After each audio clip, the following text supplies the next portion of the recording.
This is a special episode about the Golden Gate Bass Camp, which is going to be taking place June 26th through 30th, 2017, at the Drew School in San Francisco. I was part of the faculty for 2016. What an amazing camp. What an amazing experience. And this episode covers details about the camp, but also what's cool about summer study in general. I'd love to see you out there this summer. I'd love to meet you in person. I really hope that you can make it. But even if you can't make it, there's so much content in this episode about camps in general and what's good about summer study. So I know you're going to enjoy it. We're going to break this episode into a couple parts. We're going to start off with some details about the camp, some nuts and bolts from camp director Richard Duke. Then we're going to have a couple conversations with Donovan Stokes and DaXun Zhang, who are two of the faculty members for the 2017 camp. So that's how it's going to work. And then we're going to finish out with some more details from Richard. I had such a great time putting this together. And here we go with our first part featuring camp director Richard Duke. All right, I'm here with Richard Duke, who is the director of the Golden Gate Bass Camp here in San Francisco. Now, I was just so thrilled and honored to be part of the 2016 camp, and we're here talking about what's in store for 2017. So can we maybe talk just some of the nuts and bolts of the camp, like where it is, when it is, some of those details? Yeah, it's going to happen at the end of June this year. Well, the camp is in San Francisco now since I've taken over as the director for the last 5 years. And it happens at a place called Drew School, which is a private high school here in San Francisco where a good friend of mine works as the music director, and my wife also works there in the administration. But it's a really beautiful building with a great facility for the music department there, with a really nice hall and a bunch of classrooms that suit the camp quite well. You know, it works beautifully in the facility. But it's in the end of June, 26th to 30th, which is a 5-day camp, and there's some great people that are going to be here this summer. Like DaXun Zhang is coming out, and this year for the first time Donovan Stokes and his wife Inez Wyrick are going to be coming out as faculty. Also, you know, a lot of the local professionals in San Francisco Symphony and also in the opera, like we have Scott Pingel, principal of the symphony, Charles Chandler, one of the section members of the symphony, Joe Lescher, the principal of the San Francisco Opera, are all going to be coming in to lead some classes on just repertoire, like orchestral repertoire and opera repertoire. And Michael Manring, the electric bass virtuoso, is going to be coming in to do some stuff. So that's going to be really cool and really exciting to have him coming in to work with. Yeah, I've been a fan of Michael Manring since high school, I think. You know, a phenomenal player. Yeah, I mean, likewise. You know, he just kind of blew my mind as a young electric bassist because that's where I started. And I think Donovan has said the same thing. He had Manring albums as he was coming up, starting on electric bass. So he was really excited to hear that he's going to be involved and they'll get to hang out and work together. Yeah. But yeah, it's you know, it's not just a double bass. It's bass in general, like electric basses as well as orchestral double bass, and also we're going to be working with, you know, we'll have courses on like walking bass lines and how to play jazz, how to play Latin music, you know, a real host of things. And also this year, one of the things I wanted to do was present a course on Paul McCartney bass lines. You know, pop music, I think, is something that often gets overlooked in bass education, but there's amazing repertoire out there. And McCartney was a genius, and as well as just being a great songwriter, he was a super creative bassist. And a lot of the stuff that he wrote, I've dug into a lot over the last few years and really developed a nice appreciation for how creative he was as a supportive bass player, but a melodic bass player. And so we're going to put one of those out there, and we're going to work with that. But you know, we're going to be doing master classes and repertoire classes on a lot of things, like the orchestra rep. We'll get to work with Scott and Charles.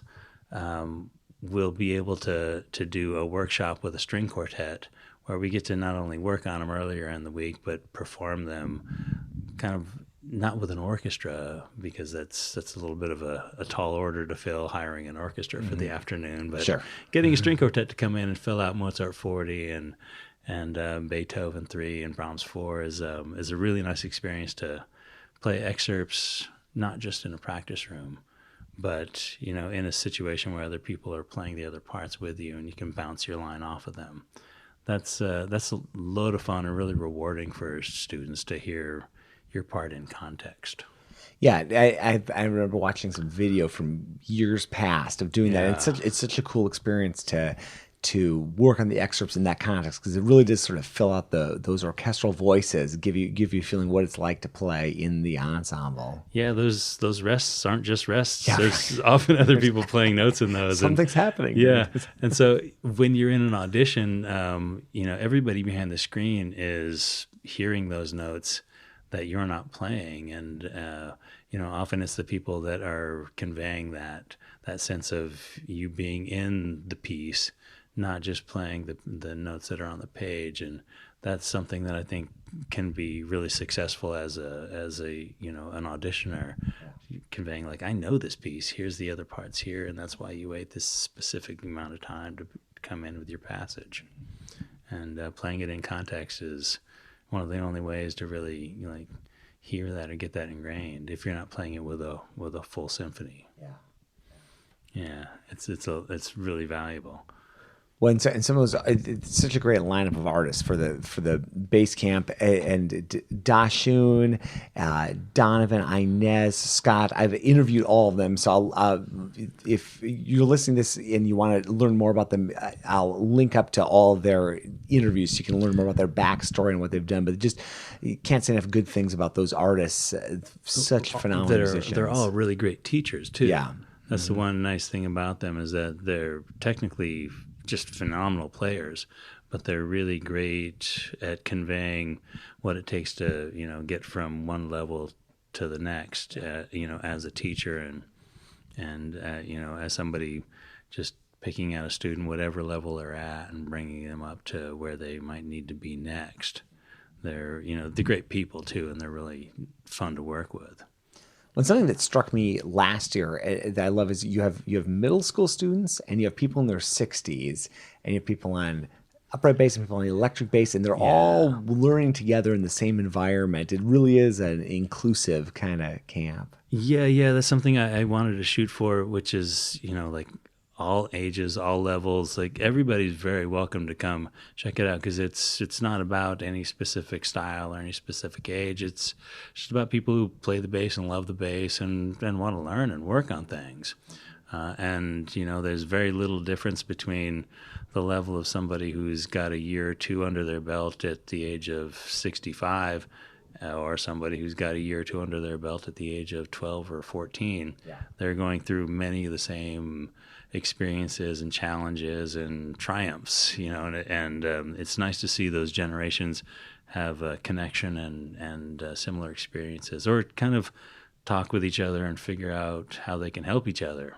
Often, like, student conversations can do as much as teacher and student conversations, that like in the moment learning with your colleagues, just like professionals do the same thing all the time. You learn from the people you're working with in the moment, and that's when things can kind of sink in and maybe click where it might not have with a teacher. It's such a beautiful place to have a festival. The San Francisco in general, of course, you can't ask for a nicer place. Yeah. It's a beautiful place to visit in the summer, especially if you're coming from someplace like Chicago or the East Coast, where it's 80 or 90 degrees. Come out here, beautiful, wear your long sleeve shirt and enjoy the sunshine. And then the facility, the Drew School, you couldn't ask for a nicer place to have a concert. Yeah, the facility at Drew is a newer building for that school, but it was done really well. Our friend and colleague James Garrison was in on the design of the building as they were constructing it and laying plans for it. But the hall it's acoustically great for the bass. Yeah. Also, there's a recording studio in the basement that we were able to utilize. And like this year, we've done recording classes where we worked on how to mic a bass, which is, it's its own challenge, right, how to get those low frequencies clear. But we've also done stuff about just how to record and what a recording experience is like when the red light goes on and the click happens and the people are, there's a drummer playing next to you. How do you focus and how do you get exactly the right space between the notes and lock into a good groove? So we're going to be doing that a bit, and listening back with a friend of mine who's a record producer and getting that perspective on not just the technique of playing the bass, but does it work? Does the feel work? Are things sounding like you want them to hear and you want to put out on the radio, or you want to put out on a recording? So that's kind of another aspect of playing the bass in that setting that we want to expose maybe kids who haven't recorded or people who haven't had experience in recordings to, look at that side of it. And because maybe you're going to do that soon and you want a little experience before you walk into a studio. It's nice to know how to talk to the engineer and how to talk to the people involved and feel comfortable when you're there instead of learning on the job and through mistakes. Because that can be costly. If you're paying for it, you want to get the most out of your time in the studio. So that's the first part of our conversation with Richard. Now here's Donovan Stokes. What a great musician, a great friend. He's such a unique voice in the bass world. He's a composer. He's a fabulous performer. He's the bass professor at Shenandoah University, and I'm just so excited to work with him this summer at the Golden Gate Bass Camp. Here's our conversation. What do you enjoy about bass festivals? You do a lot of them. You go around the country. People love working with you. What are some things that you enjoy about events like this? I think it's one of the best things that a young bass player or even a young professional conservatory age person can do. I mean, there are a lot of festivals that will teach you about chamber music, that you can get a little bass education in, and a lot of festivals, of course, for orchestral playing. But at these bass-centric festivals, if it's run well, you have a lot of different points of view all in one place. It's like a little mini convention, except that everybody gets one-on-one time with them. So there's a lot of lessons and master classes, and that's fantastic. And most of the festivals that I deal with have, homogeneous chamber music, so bass quartets and things like that. And we're all used to sort of throwing stuff together at the last minute for a performance, but it's something like Golden Gate where you have a week. You really get a lot of time, and you can really teach chamber music skills to these bass players. And a bass player can get out with at least a undergraduate degree, but maybe even through a master's, and have only played a handful of pieces, the Dvorak, the Trout, things like that. So the chamber music skills are not always there's not as much focus on chamber music for a lot of bass players. And really the skills that you learn in chamber music are the primary skills for playing in the orchestra and really playing with any ensemble. And so it's a place, I think, to really fill in that gap. Yeah, that's something that was just so lacking for, like you're saying, for so many people in conservatories and universities. Yeah, and certainly in high school. I mean, by the time a violinist gets out of high school, they've probably been playing in quartets and for quite some time. And many of these bass players have never even had that opportunity or experience. The only time that they're going to get something like that often is at these bass workshops. Yeah. And I know you've been out here in the past. I think you were the featured artist for the San Francisco Bass Bash a few years ago. Is that right? Yeah, I've come out actually a number of times. Yeah. I mean, I think the first time I did the Bass Bash at Winter Bash maybe twice. And then for a while we were coming out for the workshop, I don't know, maybe a decade or more ago. So, I have a lot of fond memories of playing out there in the Bay Area. And really, they're my favorite audiences. They seem to always get what I do. Yeah. No matter what it is, I can always take a risk. I can do something new. I can do something seemingly outrageous, and they always seem to get it. they're my favorite audiences. So yeah. I could see you fitting in real well out here, Donovan. I could totally see that. Yeah, it is. It really is. I mean, I know people say that sort of stuff all the time, but I mean, for me, that's really, some of the first really excited audiences I ever had, and some of the best responses I ever had were out there in California doing stuff that I would play elsewhere in the country and would get a good reaction, but oftentimes it was a little too out there for people. Right. So I'm really looking forward to being back. Cool. Well, I'm looking forward to seeing you here and working with you, and it's going to be a fun summer. Absolutely. Yeah. Absolutely. Me too. It's going to be our first time working together. I got to see you in Prague. That was fun. Yeah. But now we get to actually work together. Yeah. It'll be a good time. Okay, let's hear a little bit from DaXun Zhang, who is on faculty for the 2016 camp. I got a chance to work with him. I've interviewed him before in the past, including Donovan in the past. There are links to both of those in the show notes. Here are a couple words from DaXun about what he enjoys about these camps and what's in store for this summer. The first time I remember, I think I met Rufus Reid, and I have never met him before that, so it was really cool to meet him. I couldn't believe that I was, in the same camp with Rufus Reid. Anytime I get a chance to go to the Bay Area, first of all, the weather is just great. Coming from Texas, lots of, bass love, from morning till night. It's bass lessons. I get to meet and teach, younger players. I think I don't get enough chance to work with, really young players. And when I do, it's very interesting experience because, I have to really think ways to talk to them. And coaching the chamber music, the bass ensemble is really fun. And, from the start, and to the finished product. Over the years, I think, some of the same people, they come every year. So I see them growing up. And I could see the improvements over the years. I remember, one kid, last year I went, I said, wow, that, you really have I love your bow hold.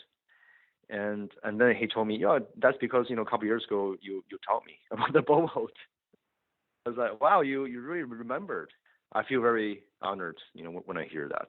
All right. We're going back to our conversation with Richard to get into more details about what's happening this summer. And again, just what's great about these events, how people progress at these events, how they sort of get turbocharged at events like this. And as you've been listening, I really hope you can make it out to San Francisco. Even if you can't, you're going to get something out of the rest of this conversation. Here we go. I love also the faculty concert that happened.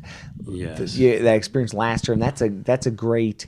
It's just a great thing for people who maybe aren't even attending the camp to come and check out and see what's going on in San Francisco. Yeah, and that's open to the public. It's something we advertise through the website, and we send out email notices to people. But we've had people like Rufus Reid was here last year, and DaXun's been here. Diana Ganna's been here for the concert. Just phenomenal players. And it's a time that we get the faculty together to let them kind of stretch out and play more than they get to in class settings during the week. And so, Michael Manring and Donovan and DaXun and, you'll probably hope you'll play something. Mm-hmm. Yeah, that'd be great. Yeah. And also the other faculty will do an ensemble, but it's nice to see people stretch out and show what they can do in a setting with, you have a wonderful pianist named Amy Zenroso who, who's going to be around that week to play. And we might do some other settings of instrumentalists to back up the faculty, but that's the night to let them shine, which is Thursday. That'll be June 29th, I believe, that week. And, if you're in San Francisco, please come out and check that out because it's a really nice evening of basis and music. Well, it's such a great way because you have such a great thing going on here. You have all these wonderful players in town. And it's such a special way to highlight the these amazing faculty members that were like, I remember like looking at the audience and seeing all these people that are here to see Rufus Reed and Diana last year, and like the opportunity to hear DaXun and to hear Donovan is such a unique player with what he does. I mean, it's a cool way to highlight to the wider community like what's going on at this event. Yeah, well, the Bay Area is really rich in talent and music in general, but the bass in specific. There are, just to speak of the big orchestras in town like San Francisco Symphony or San Francisco Opera, the bass sections in both of those groups are just loaded with fantastic players, as well as this huge host of people playing, freelancing, and doing orchestra and opera work around the area, or all the jazz musicians and the electric bassists. There's just an incredible talent pool here. And that's one of the things that I want to expose to as big an audience as I can, is to show people how many great musicians and great talent there is here to either come see in concert or maybe come study with if you're an aspiring young musician, or if you want to come to the Conservatory here, or just, are in the area and want to learn more. It's a nice forum to come check out people and see what teacher might really match up with you in specific, and some people you might want to consult and ask questions about and learn more. Yeah, because there's a real deep pool here that you're getting to know since you live here now. There's a lot of talent around San Francisco on the bass. There's a lot of talent in the bass. There's a lot going on. It's a dynamic place. It's a amazing place in so many ways, in the country, in the world, and like musically, there's a lot going on in the bass. Yeah, it's a very exciting place, and yeah, it's a good place to spend a week in the summer, regardless of where you're coming from. Yeah, definitely. I mean, it's a beautiful city. There's great food. There's really nice scenery, but there's a lot of art here, and there's a lot of artists, and it's really reflected in the community players. And the bass community is always a really warm, welcoming one, but in San Francisco, it's a real nice family of people. Like, some of my best friends are some of the best musicians I know in general, but on this instrument in specific. And, it's really nice to be able to get them together and get to see how people have a different approach or different take on how to play this instrument, or diagnose problems that they've come across as they learn and grow and, take on new styles of music. Like, there's a big tango scene here. Yeah. And my friend Sasha Jacobson has brought me into that, and I've been playing that more. There's tons of jazz. There's really great Latin music in the area, and there's loads of chamber music and orchestral and opera going on. So that's some of the stuff that we're going to be tapping into, and just getting people familiar with this, as well as like Dan Robbins is going to be coming up from the Santa Cruz area. He's one of the best electric bassists and jazz bassists that I kind of know of, and he's an old friend from college that just has turned into this wonderful artist that, Christian McBride tapped him to be a guest artist with his big band about 5 years ago, and Dan put some video up of that, and, he's just a wonderful player and also a great teacher, really good human being to hang out and spend some time with. But, people like that may not get a lot of time on a national stage, but when you get to San Francisco, you can see how many really cool musicians there are to learn from. Yeah, that was one of my vivid memories from the bass camp last year. Is like Dan and just showing all the different pedals that he uses and how to use them.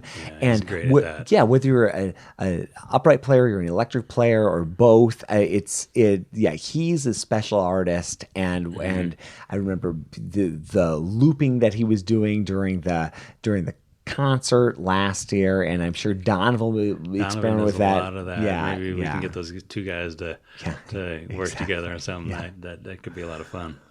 Well, so if people want to, registration's open now. Registration's open now. Yeah, it's the website is under the name of the camp, www.goldengatebasecampsf.com. There'll be more and more information coming out on that as I get time to update it and get details out. But it's open and ready to roll, and we'd love to have everybody, that is interested to come on in and check it out. Yeah. It's a really nice cast of characters, and it's just a fun hang. Yeah. Drew School is in a nice part of San Francisco, and it's usually pretty good weather. Like where I live out here by the beach, it can be a little foggy during the summer, and everything burns off by the time you get over into Pacific Heights and hit Drew School. So that's a nice hang. It's a great place to hang out and play some bass and learn from these great faculty and just interact with them and hang out with them. And it's just like, it's such a great event. It's definitely, there are only a few things like this in the country that really have that kind of, that if there's any way you can make it out, make it out. Yeah. Everybody's welcome, like really, regardless of age or level, it's a very open forum for anybody, and we like to see as many people from as many backgrounds and musical backgrounds as we can, because it all is just a really nice stew that we get to kind of cook for a week with everybody. It's like the more the merrier, and age or level is irrelevant. It's more about your attitude and your love for music and the instrument. Mm-hmm. And there's a bass ensemble component that to the camp, and I think that's such a cool thing. Donovan and Inez are so great working with that kind of ensemble. Having everybody doing large orchestra pieces is a really nice exercise in making your part clear, like you always do in any orchestra or any group. But when it's all bass players, there's a different level of specificity you have to get into your part and your role. And then also hearing 40 or more bass players in one room is a unique sound. We spend all year playing with a host of other instruments, which I love and is always, wonderful music making. But it is kind of nice every now and then to just play with the unique sonority of only double basses or electric basses, and how they blend and how they bounce off each other. That's a really cool thunder. Yeah, to tap absolutely. into it. Yeah. And some of the repertoire is great. Inez has arranged a bunch of things. Donovan's a really great composer, so we're going to look at some neat stuff for the bass orchestra, as well as smaller ensembles where people get to do some more individualized stuff of maybe 3, 4, 5, 6 people in a group doing chamber groups, and that's always a little more individual kind of interaction between players. And it's a good thing we record the groups, and it's nice to hear how that works and how the recording session works with small ensembles versus big ensembles. And so those experiences are all things that are good to get into, do in a really warm, friendly atmosphere like the camp, and then have that experience afterwards when you go out for the rest of the year to do what you do in your own life and your projects and your other friends and groups. It's great to work in the large ensemble, work in these small ensembles, get the chance to work in this wonderful recording studio that Drew has, play in this beautiful hall that Drew has, hang out in this beautiful city, by the ocean, by the mountains, under the palm trees. You couldn't ask for a nicer place to have a camp. I hope folks listening, I hope you make it out to this. It really is something special. Yeah, I do too, and it really it's as many people, the more the merrier, I always say. Yeah. And it's a really wonderful week that the bigger community only makes a richer pool to pull from. Yeah. We're talking about experiences, because the students bring as much as the faculty do when you get people together like that. Everybody's experience and take on different repertoire, whether it's like the classical stuff or the opera or the Latin band, is it's just good fodder for everybody to hear other experiences and think about, bring into your own playing, or think about if you're gonna have that experience or that opportunity to check some other style of music out maybe you didn't think of, but the guy next to you has done that. it's just good mind bending, mind expanding time. One nice thing about the camp and how we structure the day is that we try and start the day off with everybody doing warm-ups and technique exercises that we're going to be doing throughout the day, but we want to get everybody's hands and fingers ready for what they're about to do. And so we're going to start the week with kind of a progressive level of warm-ups and technique exercises that we'll start and get a little more advanced each day as we start doing them, but things that aren't repertoire based, but things that are just general technique based, like you've talked about this, Jason, about things you've done in the past, and we want to impart to all the students about some fundamentals that you should be thinking about a lot and maybe can carry on to your own warm-up routines that are going to help you and benefit you. I think that's something that I was so inspired by when I worked with Jeff Braditich at his master classes, and it's something that I've seen. Domaine Forget is a bass camp up in Quebec. David Allen Moore, Paul Ellison, some big names in the bass world teach there, and they call it working out. And I love the idea of working out on the bass together. Like, there are these fundamentals. It doesn't matter whether you play what style of music you play.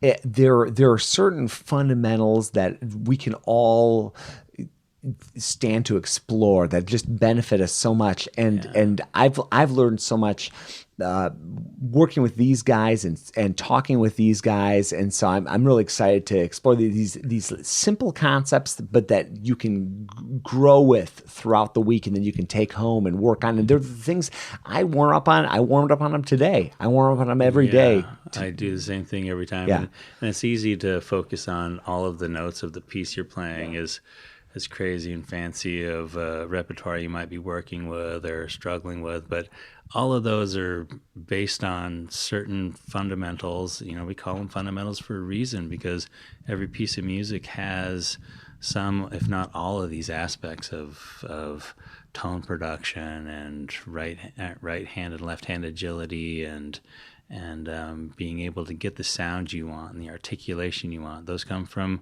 certain moves you can focus on, and when you focus on this, just the basic aspect of some of the technique, when you get to put them on a piece of music, they just happen if you've worked them out.